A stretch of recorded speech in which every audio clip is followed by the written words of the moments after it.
The Martinez family reunion happened every July at Uncle Carlos's ranch in Hill Country, Texas. 75 people crammed onto 5 acres. Cousins, aunts, uncles, grandparents, second cousins twice removed. Mariachi music, carne asada on the grill, kids running through sprinklers. I'd driven 3 hours from Austin that Saturday morning, my Honda Accord loaded with grocery bags and a cooler full of Mom's requested potato salad. I was exhausted. We just closed our Series D funding round at $558 million, and I'd been on calls with investors until 2 a.m. But family was family. So I showed up. The chaos hit me the moment I parked. My sister Gabriella was already holding court by the pool, showing off her engagement ring to a cluster of aunts. My brother Miguel was talking real estate deals with Dad and the uncles. My cousin Sophia's kids were screaming and splashing water everywhere. "Nina, you made it." Tia Carmen hugged me at the entrance, smelling like perfume and tamales. "We thought you weren't coming. Traffic was bad on I-35.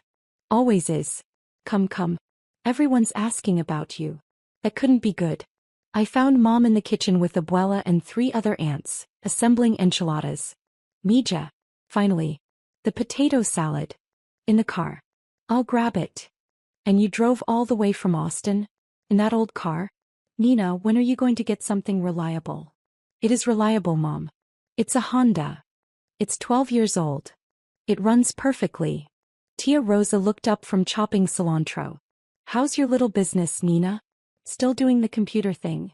"Healthcare software." "Yes, still doing it." "Making any money yet?" Tia Carmen asked with that tone that meant she already assumed the answer was no. "We're doing fine." "Fine isn't great, Mija," Abuela said, patting my hand. "You're 29 years old. Maybe it's time to think about getting a real job. Gabriella works at that law firm, Miguel has his real estate company. What do you have?" "A healthcare technology company." Yes, your startup. But when does it become real?" I'd been hearing variations of this conversation for 6 years. "It is real, Abuela." "Then why do you still live in that tiny apartment? Why do you drive an old car? Why do you dress like a college student?"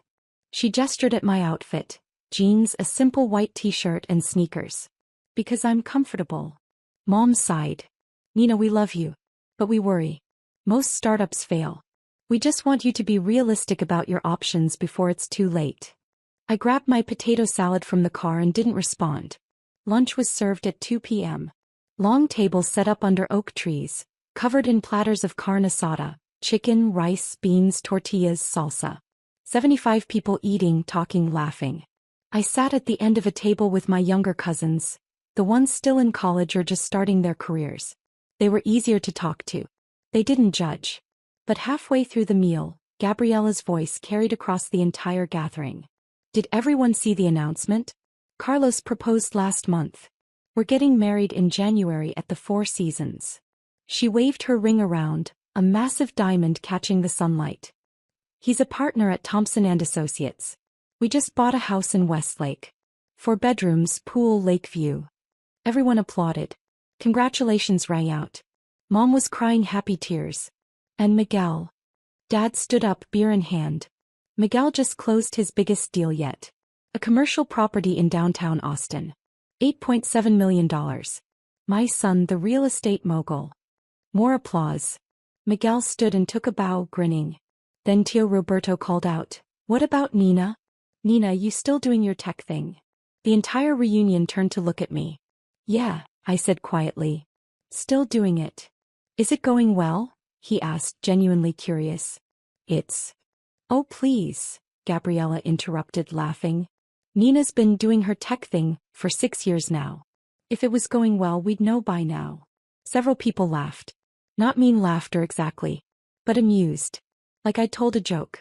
"Gabby," I said carefully, "you don't actually know what my company does or how it's performing. I know you live in a 600-square-foot apartment and drive a car older than my relationship with Carlos."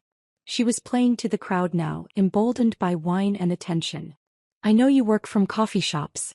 I know you've never once invited any of us to visit your office, because you probably don't have one." "Gabby," Miguel started. "What?" "I'm just being honest. Nina's a failed entrepreneur. It's embarrassing. Someone needs to say it." The laughter stopped. Everyone went quiet. Mom set down her fork. Gabriella, that's too harsh. Is it though? Mom, you said the same thing last week. You said Nina needs to face reality and get a real job before she wastes any more years. Mom's face went red. I didn't say it like that. You did. You said, failed entrepreneur. Those were your exact words. I stood up slowly. Every eye at the reunion was on me. You think I'm a failed entrepreneur? I said. Not a question. A statement. Nina, honey, Mom started. It's fine. I grabbed my keys from the table. I need to head back to Austin anyway. Work stuff. Nina, don't leave like this, Dad said. I'm not upset. I just have work to do. Gabriella called after me. See? Always running away to your little startup. So embarrassing. I got in my car and drove away. The thing is, they had every reason to believe I was failing. 6 years ago, I'd quit my job as a healthcare IT consultant at Epic Systems to start Medlink AI. Everyone thought I was insane. I'd had a 6-figure salary, excellent benefits, stock options. And I'd walked away to solve a problem that nobody thought was solvable. Medical errors were the third leading cause of death in America. Diagnostic errors alone killed 40,000 to 80,000 people annually. The problem wasn't that doctors were incompetent. It was that medical data was impossibly complex and scattered across dozens of systems. I wanted to build an AI that could help. Not replace doctors but augment their decision-making. Give them a second opinion. Flag potential issues they might miss. The first 3 years were hell. I burned through $120,000 in savings. I lived on rice, beans, and the occasional taco. I taught myself machine learning and medical informatics. I worked 20-hour days training algorithms and talking to doctors who thought I was wasting my time. Medlink AI launched in 2020 with one client. A rural hospital in West Texas that was desperate enough to try anything. We analyzed their patient data and caught 3 diagnostic errors in the first month. Caught them before they became fatal. Word spread. By 2021, we had 20 hospital clients and $5.3 million in revenue. By 2022, we had 180 clients and raised $47 million in series of funding. By 2023, we'd hit 420 clients, $87 million in revenue, and raised $180 million in Series B at a $320 million valuation. This year, 2025, we had 890 hospital clients across 43 states, 470 employees, $340 million in annual revenue, and had just closed Series D funding at a $558 million valuation. We'd also been selected for Forbes 30 Under 30 in healthcare. Not just the list. I'd been chosen as one of 3 people to be featured on the cover and profiled during the nationally televised awards ceremony. The ceremony was scheduled for Monday night. 2 days after the family reunion. My family had no idea. Not because I was deliberately hiding it, though I sort of was. But because they'd never asked real questions about my work. They'd seen my modest lifestyle and assumed failure. And I'd let them because part of me wanted to see if anyone cared enough to look deeper. 6 years. Nobody had. I got back to Austin around 7 p.m., exhausted and emotionally drained.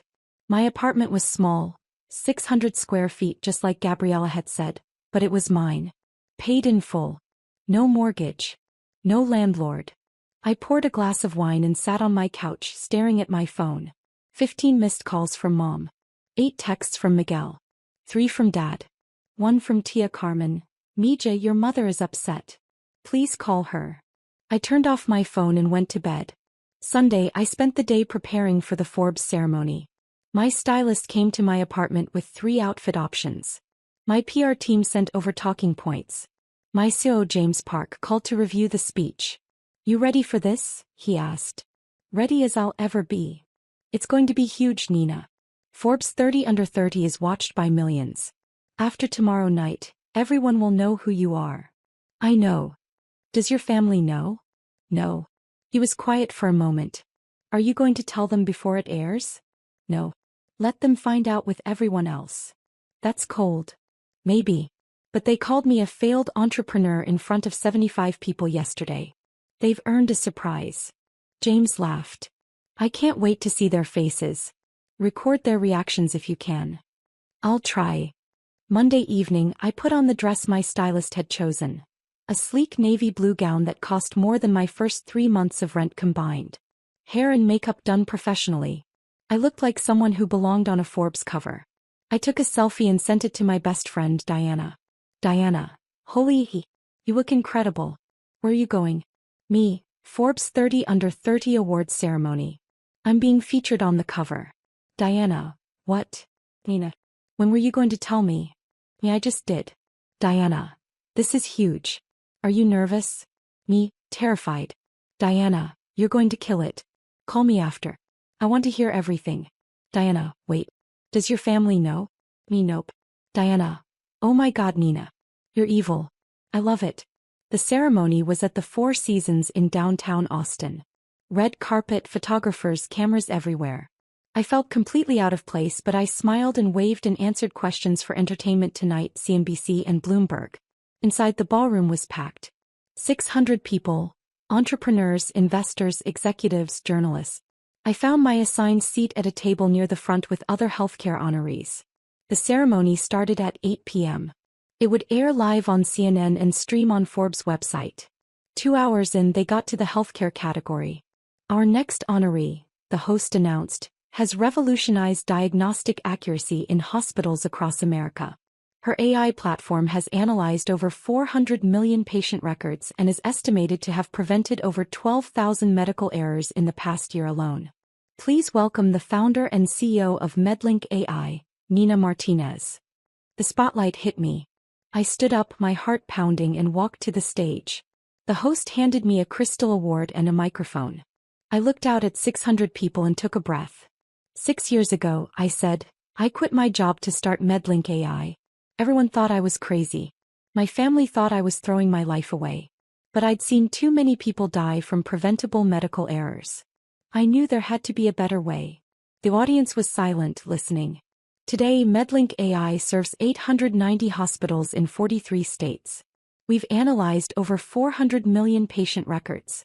We've helped doctors catch diagnostic errors before they become fatal. We've saved lives. And we're just getting started. Applause filled the ballroom. To every entrepreneur who's been called a failure by people who don't understand what you're building, keep going. They'll understand eventually. And when they do, it'll be on your terms, not theirs. More applause. Someone in the back whistled. I held up the award. Thank you, Forbes, for this incredible honor. And thank you to my team at MedLink AI. We're not done yet. I walked off stage to a standing ovation. Backstage, my phone, which I'd left with an assistant, was blowing up. 127 missed calls. 400 plus text messages. My voicemail was full. I scrolled through the texts. Mom, Nina. Mom, Nina Maria Martinez. Mom, you're on TV. Mom, call me right now. Gabriella, what the F you think? Gabriella, is that you on Forbes? Gabriella. Nina, answer your phone. Miguel, holy shit, little sis. Holy shit. Dad. Mija, I just saw you on CNN. I don't understand. What's happening? Tia Carmen, Nina. Forbes. You're on Forbes. Tia Rosa. Is this real? Well, a miniata. En la television. Diana, you killed it. I'm watching right now. You're trending on Twitter. I turned off my phone again. The after party was at a rooftop bar downtown. Open bar, hors d'oeuvres, networking. Investors kept approaching me with business cards. Journalists wanted interviews. Other honorees wanted to collaborate. James found me around midnight. You're trending on LinkedIn, Twitter, Instagram. The Forbes website crashed from traffic. Nina, this is insane. Is it good insane or bad insane? Good. You're everywhere. CNBC wants you on tomorrow morning. Bloomberg wants an exclusive. TechCrunch wants to do a deep dive on MedLink AI's technology. Schedule them for next week. I need a few days to process. Fair enough. He grinned. Have you checked your phone? Not since I turned it off. Turn it on. Your family is losing their minds. I pulled out my phone and powered it on. It immediately started buzzing nonstop. Calls, texts, notifications flooding in. I opened the family group chat. Mom, Nina, please call us. We're so confused. Gabriella, I can't believe you didn't tell us. Miguel, this is incredible. I'm so proud of you. Dad, your mother is crying. Please call. Tia Carmen. The whole family is calling me asking if this is real. Tia Roberto. Nina, I'm watching the rerun right now. You said your company has 890 hospital clients? Well, mi amor, why didn't you tell us? I typed one message. I tried to tell you. For 6 years. You weren't listening. Then I turned off my phone again. Tuesday morning I woke up to discover I was internet famous. The Forbes ceremony had been watched by 4.2 million people live. The clips were being shared across every social media platform. My acceptance speech had gone viral. They'll understand eventually. And when they do, it'll be on your terms, not theirs. That line in particular was everywhere. Memes, quote graphics, TikTok videos. Hashtag failed entrepreneur was trending. My doorbell rang at 9 a.m. I looked through the peephole. Mom, Dad, Gabriella, and Miguel. All standing in my apartment hallway. I opened the door. Nina.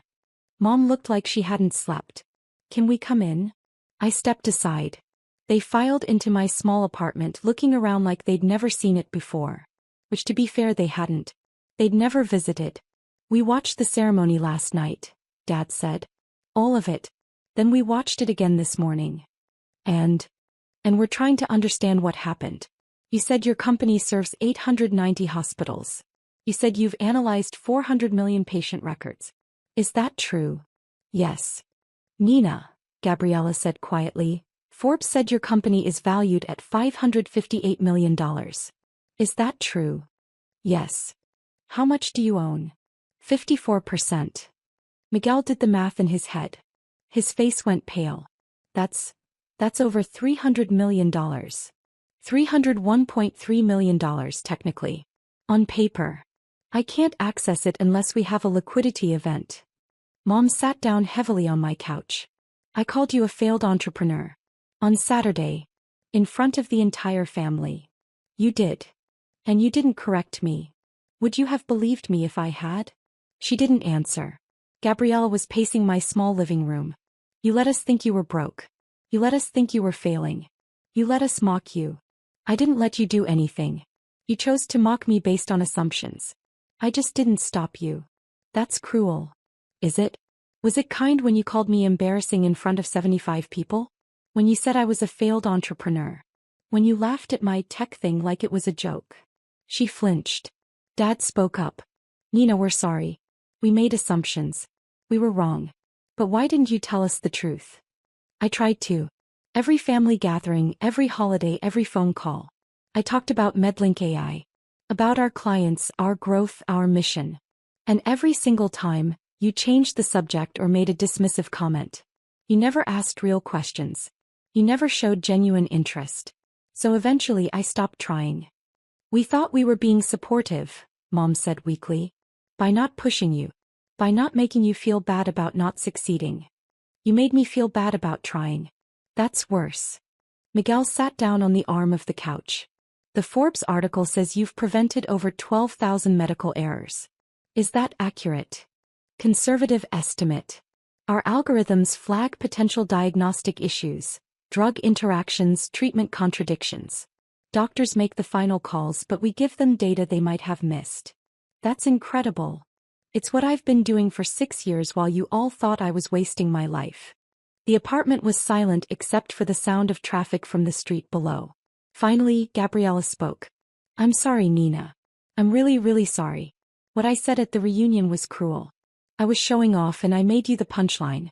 That was wrong. It was. Can you forgive me? Eventually. But Gabby, this isn't just about Saturday. It's about 6 years of dismissal.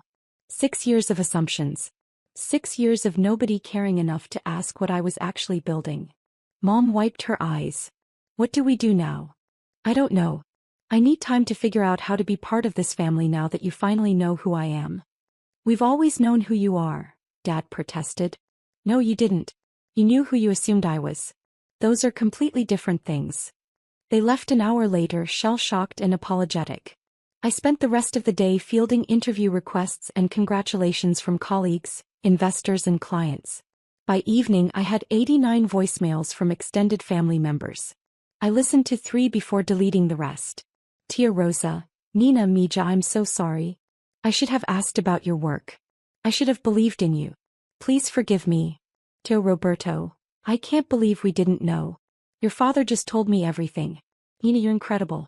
I'm so proud to be your uncle. Abuela, mi amor, I saw you on the television.